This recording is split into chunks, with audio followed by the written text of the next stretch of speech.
I have a radio question for you on TV. All right. Now, I know I dealt with it. Did you ever deal with turntables? Oh yeah, turntables and reel-to-reels. That's how old I am. And they both go like, Yeah. and you can both, you make the same motion for Yes. both of them, yeah. Paul Vinyl is back. I'm so excited about it. And if you've got an old, maybe turntable that you need to be fixed, we're going to introduce you to the turntable guy. Okay, Ed Wank is our video jockey.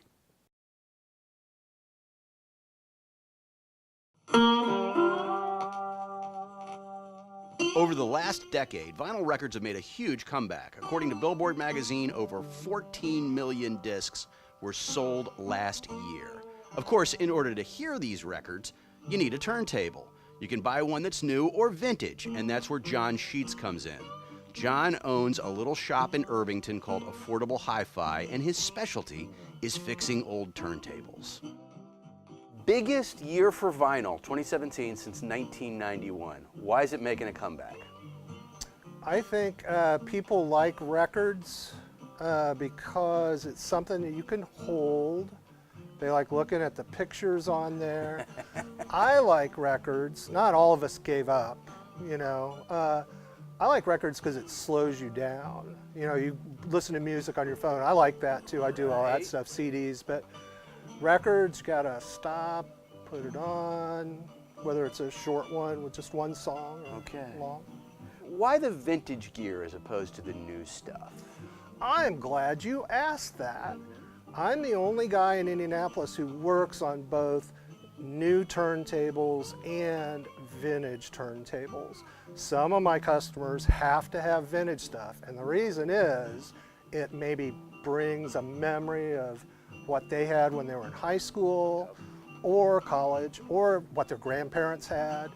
Some of my customers will only buy vintage stuff. Some of my customers only want new stuff because it's just like if you buy an old car, you gotta work on it. Right. Whatever it takes to get them playing records.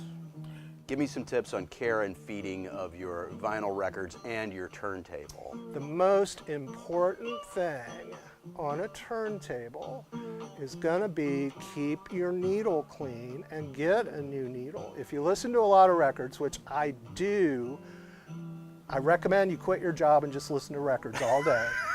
But if you can't do that, if you listen to a lot of records, every couple of years you're gonna blow through your needle. Right. People will spend thousands of dollars on records and they're like, I don't know if I wanna buy a new needle or not.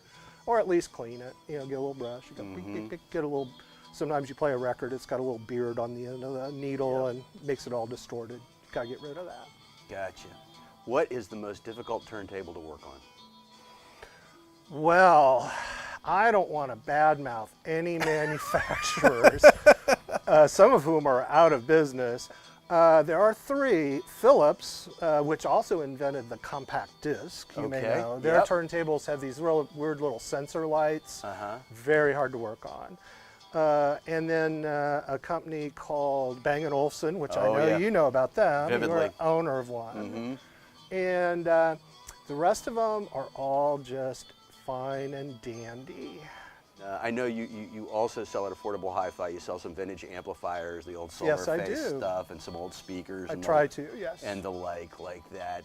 Why do you think people like that stuff? Is it the same kind of attraction? Oh yeah, with that, the customers for that stuff is a whole different ballgame. People collect those, particularly they want the ones that are real high wattage.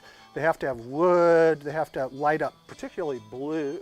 Blue is the right color for all those. So like Rants and Pioneer and Techniques, all that stuff. And people love it, and they all need a little bit of work. You know, they're getting to be old like me, and they need to have a little bit of work done on them too. John Sheets, Affordable Hi-Fi. Thanks so much for the time. We appreciate it. No problem, Ed. All right. Pleasure. Welcome to my basement. Thanks for coming by. Come by anytime. I'm Ed Wank for Boomer TV.